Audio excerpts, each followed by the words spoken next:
Good morning, everyone.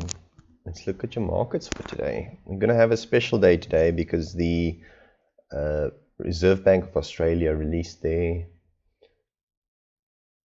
meeting minutes from the 1st of September's meeting. And we've seen some good movement across the board on all Australian pairs. There's two reasons for this. Now, if you look at the economic calendar, there was the meeting minutes, and then some China data came out as well. This is quite important for the Aussie as well, and I'll explain why in a minute. Now, for those that don't know, you can access the Reserve Bank of Australia's meeting minutes. You can access those because you just go to the website. So you'll go there, click there, and then follow the link that's on the main page to the Reserve Bank of Australia. Or just click there and you'll find it there. But anyway, so it is available to us. We can, actually peruse it. Now, I'm not going to read the whole thing out in this video. I've already read through it. But I'll quickly summarize the main points that they made in the minutes. So the first thing that they mentioned is that the board members noted a large shift in the demand for and supply of commodities. Of most relevance to Australia, iron ore prices had been around multi-year highs. Now, this is quite important because Australia is an iron ore producer, so obviously, iron ore prices are quite significant for them, and that's been on the uptake. Then they further mentioned that the contraction in the June quarter of the gross domestic product that happened, across the board globally. There was a big contraction in gross domestic product, obviously because everyone's doing lockdowns and stuff like that. Now, in Australia, it was expected to be less severe than in many other countries, and broadly in line with projections that they made in their August statement on monetary policy. They then further went on to say that non-mining business investments in the June quarter had not been as weak as earlier feared, particularly spending on machine and equipment. So non-mining business investment was not as weak as initially expected. That's basically what that says. Household consumption had contracted significantly in the June quarter, as everywhere else as well, with the decline in April having been particularly steep. Since then, consumption has started to recover, but was still well below pre-pandemic levels. In their discussion of the housing market, the board members noted that prices for established dwellings in Melbourne and to a lesser extent Sydney had declined in recent months. Then turning to the labour market, members observed that the increase in employment in July had been stronger than generally expected, but not enough to prevent a rise in the unemployment rate. So it's better than expected, but not where they want it to be. Unemployment is still on the rise. So overall, the public sector balance sheets in Australia were assessed as being strong in an environment of record low borrowing rates and significant spare capacity in the economy. This meant fiscal policy was well placed to continue to support the recovery. That's a very hawkish stance in a very dovish market. So I think other countries wish they would be able to say that, they had so much spare capacity in the economy that Australia does. And then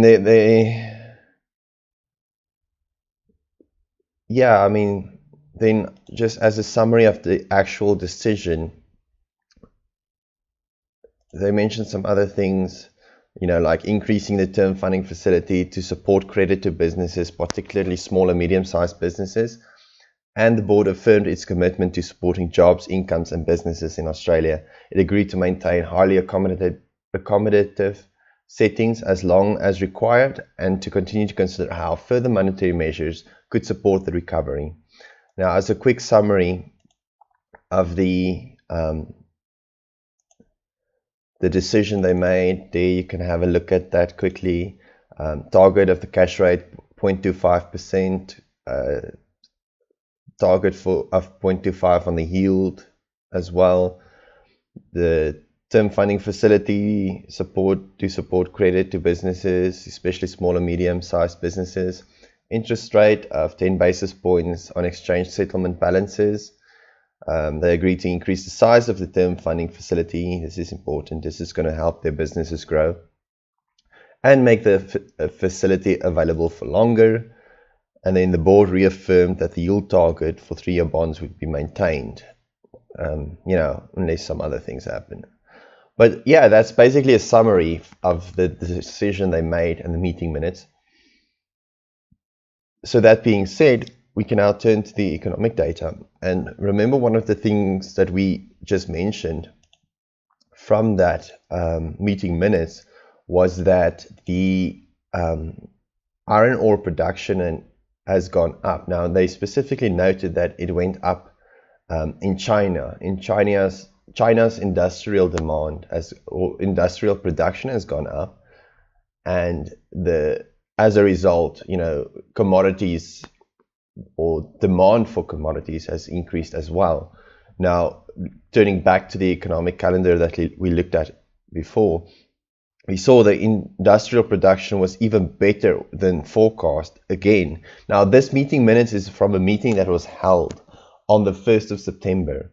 Now, that combined with the actual stats coming out on the same morning for industrial production on China, that is just a very, very nice figure for the Aussie to see, knowing that it's an iron ore production country as well as gold and other commodities. This is obviously a very, very hawkish stance. So a bullish market condition or meeting outcome for the Aussie. So yeah, that's for the Aussie. You'll see the Aussie would have spiked across multiple currencies, especially when this figure came out. That's about 4 hours ago. And then other data also released a few minutes ago. We had average earnings index and claimant count change, employment change, unemployment rate. The actual figures aren't out yet, so that's probably, I don't know. The pound figures also always come out a few minutes after the fact. I wonder if it's on their end or just from the data supplier's end. I don't know, but it's always on the pound, so we're waiting for that to come through. Then we've got the CPI for France. One of the German board members are speaking. Economic sentiment coming out later today. That's all on the euro. Yeah, and then a few industrial production for the US won't be as relevant for the Aussie this time, but it could be. I'm not sure. I think it could be for Canada. This could be, I think, a good one for Canada. I think a lot of the US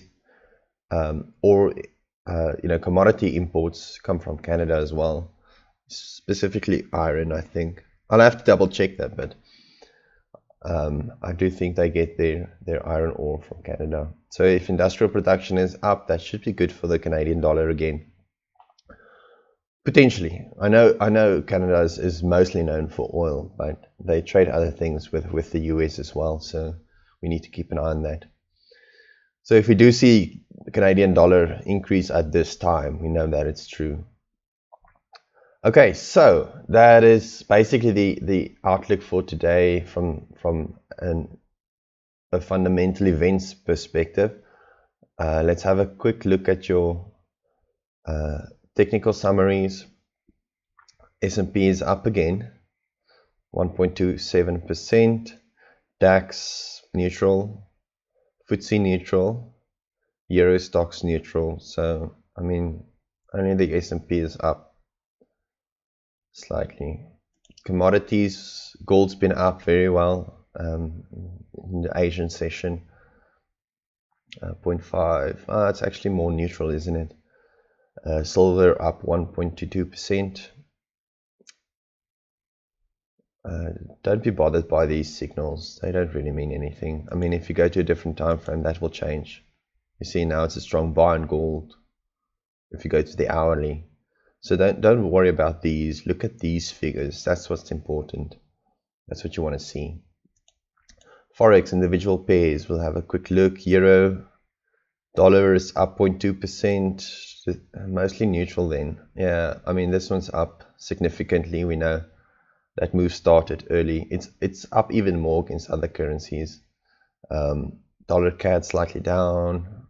Yeah, mostly neutral except for the Aussie. That's turned very, very bullish on the back of these data releases we had that I just spoke about. So very good for the Aussie. Okay, so let's turn to the charts. As we can see, this is the move on the Aussie CAD. We've got the Aussie Swissy, similar move. Aussie Yen, similar move. Ooh, I would actually want to go long here. Though this was based on the data, so keep an eye on this candle. Keep an eye on this candle. Aussie Kiwi, ooh, it's still in that range, isn't it? It's still in that range. It broke out yesterday and you could have gone short and maybe taken some profits here. But it just came back on the back of the news data we just had. So, I mean, what do you do now? That's a very bullish outlook, but it looks like the move has extended itself on all the currencies as far as it could go. Look at the one on the euro. I mean, let's remove this. And then what I want to do is just draw in some trend lines quickly, just to show you what's been happening there. So it's on this one, right on there. Slightly, come on, there we go. That's where price is at. So we're at a key trend line support there, and I'd be wary to just go short now. I want to short this based on the sentiment, but I'd rather see a breakout first. So close outside this line, which signify a good time to go short. Yeah, I mean, we could look at other prices as well. I mean, it has that's a fair value price. Look at those dojis. So it's a fair value price where it's at the moment. Let's just go to bigger time frames. Yeah, it's at a key support level now. There as well, and there. This is on the daily, so we could draw that in. It's a very, very key level. Just make my daily lines magenta so I can keep track of how important they are. Okay, and then we go. It's still respecting that trend line, so that's key. It needs to break it before I go short on that. Let's go back to the H1. There we go. So it's right on that confluence of key support levels. So the trend line support as well as the actual support level from this fair value price where it traded at before. So I would rather just wait for a breakout before going short on this. If it does break out, we should see a good move down and potentially to this level. There.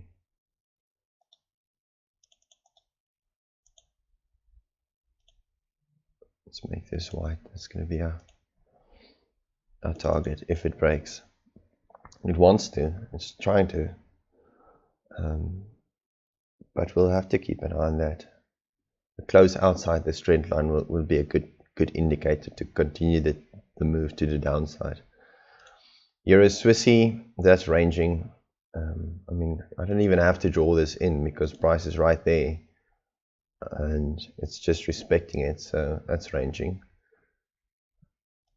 Euro Pound, I mean, really, do we still need to do this? It's still in those two lines we drew yesterday. It's still just ranging in there. Euro Yen, I mean, look at this. This is quite interesting. We've got this line there forming.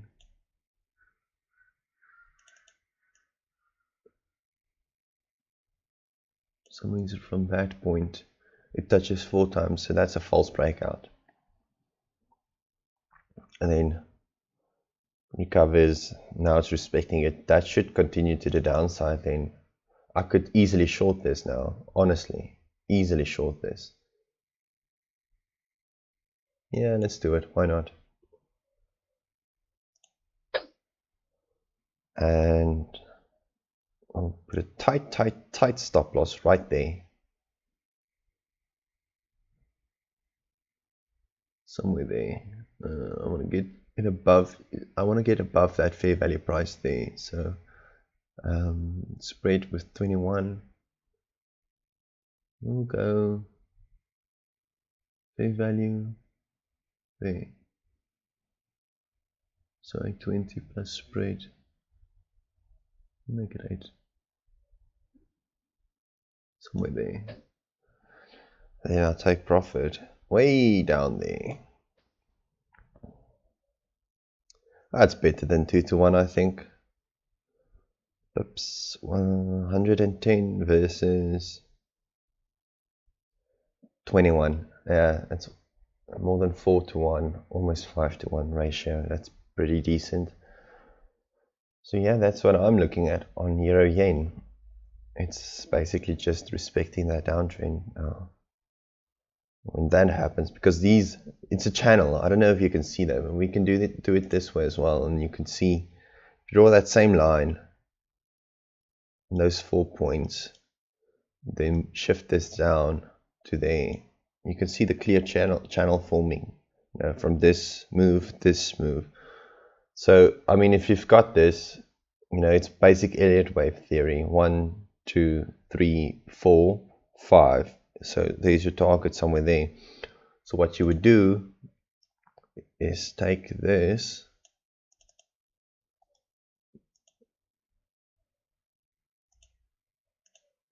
don't ray it, then just move it from that highest point, and there's your target. So your take profit would be there, and bam, easy, easy, easy. We'll check in on this trade in a bit, but if it keeps respecting this trend line, it should go down to that level because of basic Elliott wave theory. Don't you just love it? We'll keep an eye on it. I'll obviously show you the outcome tomorrow morning. It would be interesting to see if it does follow it exactly. That would be quite cool.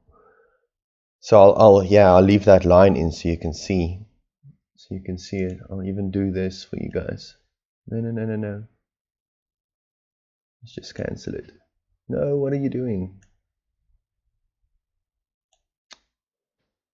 Fool. Okay, so I just want to draw in a small little arrow.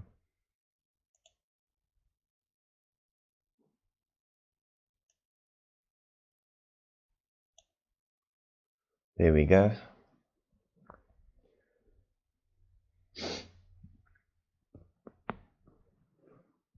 Euro dollar. Let's look at the euro dollar.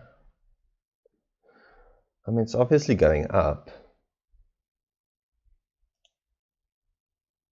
Lowest point, highest point. You know, it's basically just going up, but I wouldn't go long now. Look at where price is. Price is at a key level. Well, actually, it's slightly below a key level. So that's the key level. That one. Let's draw it in.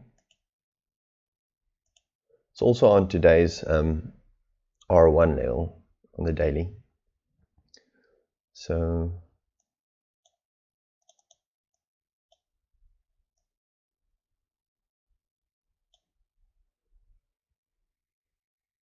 yeah, that's good. It should be slightly above this as well. There. That's where it touches the most. Most prices. Also touches that one. Misses these two, but touches most of the others. And we have some closes and everything. So, and there's a close, yeah. So that's your actual level. It's pushing towards it, but it should turn and come back into the channel if it does, you know, push further away. with this long wick rejecting the downside, we could potentially see a breakout of the channel to the upside here. So yeah, I mean that's good. It'll be a false breakout. It needs to come back into the channel, back to median like this one. So be wary. Yeah, I mean, I could potentially, if you want to take the risk of trading against the trend, definitely potentially open a trade there. But rather, if you care too much about winning or losing, that's a risky trade. So a trade like that with a trailing stop could be the reversal point for the whole move, and it could come down all the way again. But it could also just be a barrier that it breaks through, and then the sky's the limit again. So that's a bit risky. Anyway, pound, dollar, still in that big channel. We drew this in ages ago. And there's a point there. You keep moving it, it becomes absurdly big. But it's still kind of in there. Should really be in. Yeah, the standard deviation channel doesn't work on this. I'll show you why. You see the upside? The trend line's not there. So we'll remove this and go with an equidistance channel. So from that point to that point.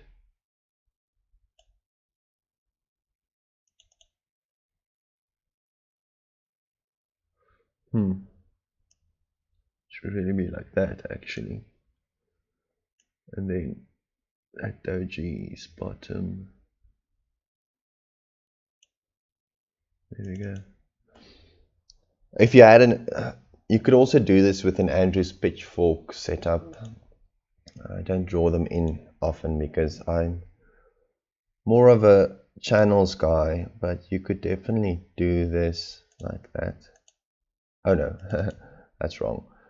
Let me just delete this.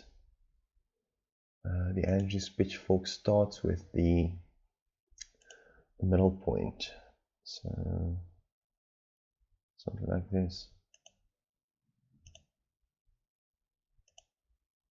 Really?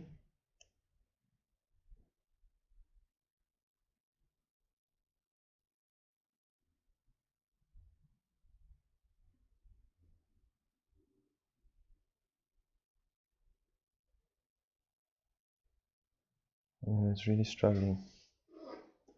Yeah, it actually broke out of the Andrews pitchfork, so it's much steeper trend. Like you'd have it like that, but it just went down significantly steeper. So that doesn't work either. That's why I just stick to channels. Channels work the easiest and the best for me. Or just draw in trend lines. You don't have to have a channel. Channel's just an easy way to get the trend lines on the opposite end. So that line would be where you got that price. So yeah, that's what I do with this type of setup. Wait for it to get there. If it supports the resistance trend line, then you can short it. Okay, Kiwi dollar, it's up. That's good. Good for the Kiwi. It's also kind of range channel trading to the upside. I'll be lazy and just do this. Yeah, false breakout down. This caught a lot of people, I'm sure it did. Because it was at that level.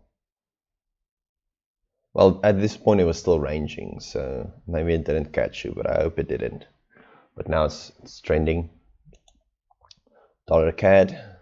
Ooh, I'll short this. I'll definitely short this. Happy to short this. Look at that. If it closes beyond this level, although it could be another one of these false breakout scenarios, so we'll need to figure out what's pushing the dollar down at the moment. Dollar Swissy, come now. There we go. Also down.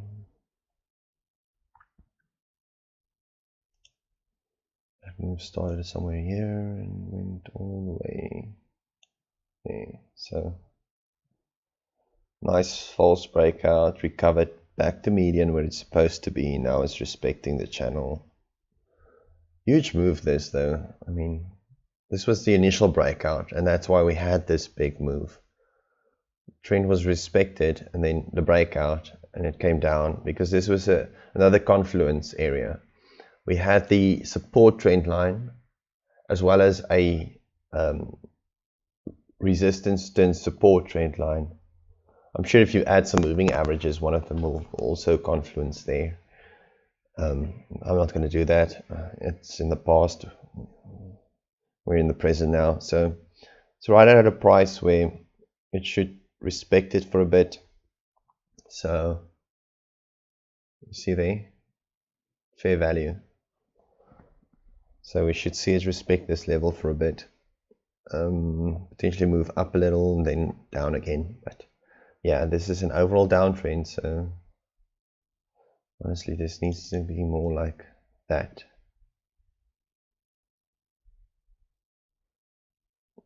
Should do this with an equidistance channel instead. But yeah, like that works. You've got that point, and that point. That's a trend line. 3 points is a trend line. Respected it there, and there. So there's your trend line. Yeah. Okay, so it's at the bottom of this. It should come up and then come down again. Dollar yen. Oh, flagpole. Let's do this. Bam. Bam. Bam.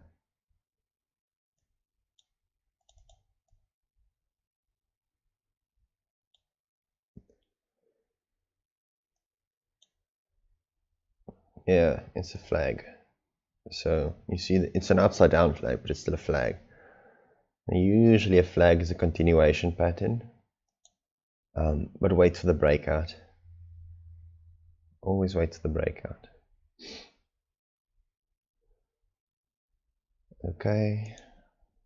I mean, is it really worth? I mean, it moves once in a while and then consolidates for 5 years. I don't know if it's really worth trading this pair when you've got on the same news the euro yen just moves so much more. I mean, look at that. It's on the same news for the yen. The euro moves significantly more. I don't know. I'm getting annoyed with this. I'll probably take it out eventually because most people just trade it because it has really good spreads and stop levels and stuff. But honestly, I would just let it go. Okay, we're at a key level that it's supporting on the upside, but it's tested it 1, 2, 3, 4 times. So expect that break similar to 1, 2, 3, 4, 5, 6, 7, false breakout, 8, and then a real breakout. I'm expecting this to be the opposite of that. So we could potentially see a move up to there.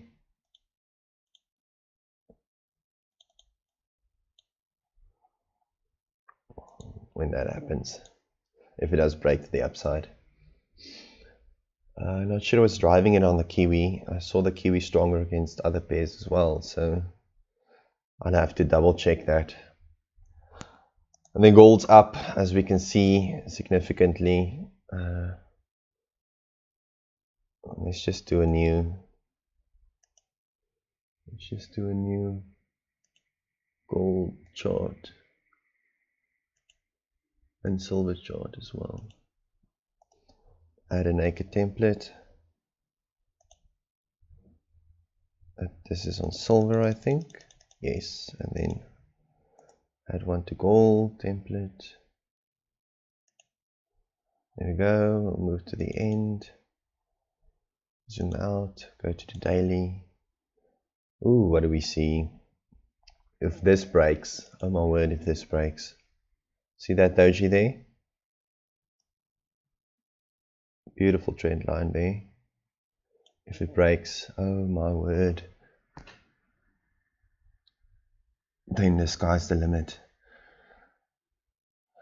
So we've got that, and we've got, oh no, I didn't draw in on this line, maybe. Yeah, wait for that break to the upside. This could potentially be the continuation we've been waiting for. We'll see gold surpass previous levels if this happens. So that's not even our target, but you know, draw it in. It's going to be our initial target. But if this breaks, oh, it's going to be a beautiful move. Such a beautiful move. Yeah, so watch gold, people. I'm already long on it for other reasons. But watch gold. We could see this push up to there. And then silver, we'll see something quite similar, I think. Go to the daily. Yeah, quite similar actually. Just do it with the triangle this time. And move this up to there somewhere. Yeah, I mean, a breakout to either side. I predicted $34 within 90 days, and that was about 20 days ago, I think. Maybe 15 days ago. I can't remember the exact date. It's on my blog. I'll check the date. I predicted this would get to 34, mostly because of the demand for commodities. That's the key thing, is that everything, this trade as well, I'm long gold, not based on technicals, but based on fundamentals. That's why this trade is in there. I'm long gold based on demand for commodities at the moment.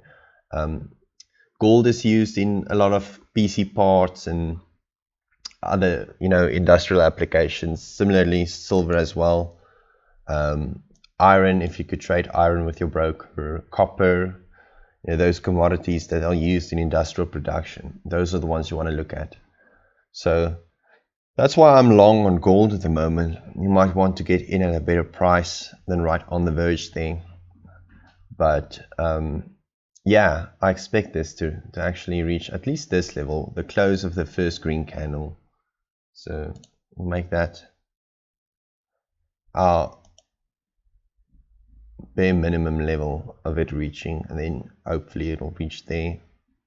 2075 versus 2065. I mean, if it breaks this level, it's just going to ignore the 2000 level completely. It's going to plummet for a next resistance line, which is way up there, I think. So not plummet, but moon to a resistance line, I think. Yeah, I mean, it's interesting to keep an eye on this, I think, and then see a potential trade there. I'm long based on fundamentals, but if the technicals support it, in other words, we have a breakout there, it's going to be a good push. Looking forward to that. I've been waiting for a move to the upside there for a while now. So yeah, we'll see what happens. I want to keep you updated on that one as well as this. Oh look, it's already started. I love it when a plan comes together. It's already started to move to the downside, so I'm already in the green with this one. I'll potentially move to a break even and move my stop loss tighter because it's respecting this trend line. You can move your stop loss now all the way. Keep moving it closer and closer until you get to kind of there, depending on stop levels. I think that's a safe place for it. It's above the trend line, so if it comes up there, it could be a potential reversal, but it's respecting the trend line like it did. So you move your stop levels closer and closer till you eventually can move it to a break even, and then it's just money or no risk, and that's where you want to be. So anyway, those are the ones we're looking at today. Euro, yen, and gold are my recommendations. Keep an eye on gold. The Aussie across the board has some really good moves, especially this one. Wait for the close outside and then short. And if it does go, it'll go to this price, which is 1.61600. That's where you want to be. 1.61600. That's where you want to be. Let's add that. Add a label. there. No, it needs to be. How do you select this thing? Okay, that's your label. Now it's selecting the horizontal. Anyway, that's our label. That's where we're heading. So if it breaks this trend line, it's not respecting it at the moment, which is why I think we could see a potential break. If this closes there, I'd go short. In 25 minutes, watch the close, then short it. Again, this is fundamentals pushing it. It's not just technicals. You want the technicals to support the fundamental analysis. So Australia is a good iron and gold producer, so if the gold price goes up, we should see some good price moves in the Aussie as well. So I'm banking on that today. Fundamentals should push it there. Technicals, I mean, we'll see. That's my hope for today. So we've got 3 potential trades: Euro Aussie, Euro Yen, and then gold or silver. You can do either. I mean, silver is a little further away from the breakthrough to the upside, but gold is right at that level now.